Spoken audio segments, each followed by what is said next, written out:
There are two locks here. This two is lock for clutches.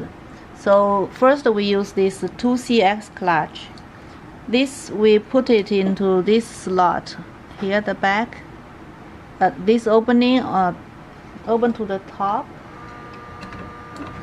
Put it in here and lock it. There is a spring here, so lock it. Then the chain from the top here into this sprocket here. Then you rotate this handle. The chain will come here. Take it out. Then it's installed. Now we change it to 3CX. This one, same way. Slide it in and lock it.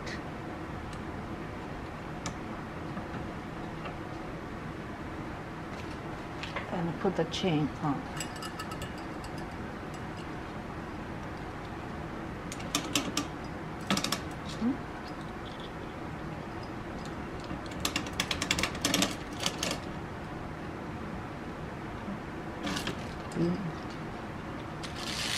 That's it.